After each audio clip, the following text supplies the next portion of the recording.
1.5 lakh कुदेपछि half engine गरेको। अनि half engine पछि पनि अर्को 1 लाख जति कुदाउनु भयो? हजुर यो हाफ इन्जिन गरिसकेपछि अर्को 1 लाख त मजाले कुदाइयो। हेलो निसी। हेलो। तपाईँको यो पुरानो डियोको बारेमा केही भनिदिनु न हामीलाई। अब यो डियो मैले चलाएको 15 वर्ष भयो। यसको मलाई त यसको मेनली त लुक्स राम्रो लाग्यो हो, अनि यसको अब माइलेजहरू पनि सबै राम्रो थियो। यो स्कुटरले मलाई धेरै साथ दियो। अब हिजोसम्म पनि मजाले कुदिरहेको, लगभग यो कुद्यो होला 2.5 लाख जति त यो कुदिसक्यो। मेरो यो 15 वर्षको उसमा यसले एकदमै साथ दियो।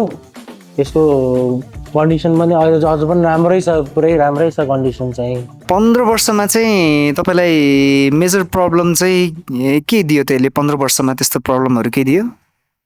मेजर प्रब्लम त यसले अहिलेसम्म मलाई खासै केही त दिएको छैन।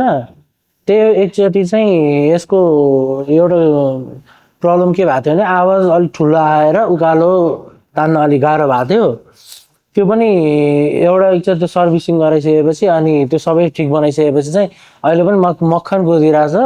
खासै केही प्रब्लम त अहिलेसम्म मैले त्यही एउटा मात्र हो मैले प्रब्लम फेस गरेको। अनि अर्को भनेको हल्का माइलेज कम भएको छ पहिलाभन्दा चाहिँ, नत्र त यो अहिलेसम्म राम्रै स्कुटर छ। अनि यो 2 लाख किलोमिटरको जर्नीमा बिचमा इन्जिन खोल्नु भयो?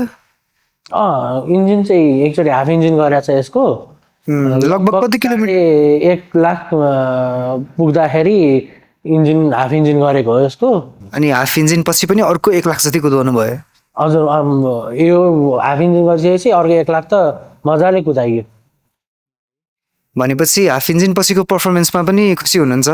हाफ इन्जिनकोमा पनि खुसी नै छु। त्यही हो अलिकति माइलेज चाहिँ घटेको महसुस भएको थियो, नभए चाहिँ अहिले अझ पनि त्यो नराम्रो चाहिँ खासै केही लाग्दैन यो। त्यही भएर मैले अहिले नयाँ डियोमा सिफ्ट भएको हो।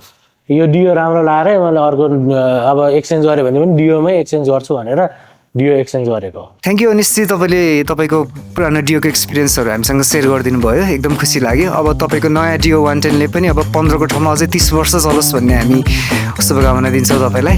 यति भन्दै तपाईँलाई होन्डा फ्यामिलीमा फेरि वेलकम गर्छौँ है त हामी। धन्यवाद। हस्, तपाईँलाई धेरै धन्यवाद।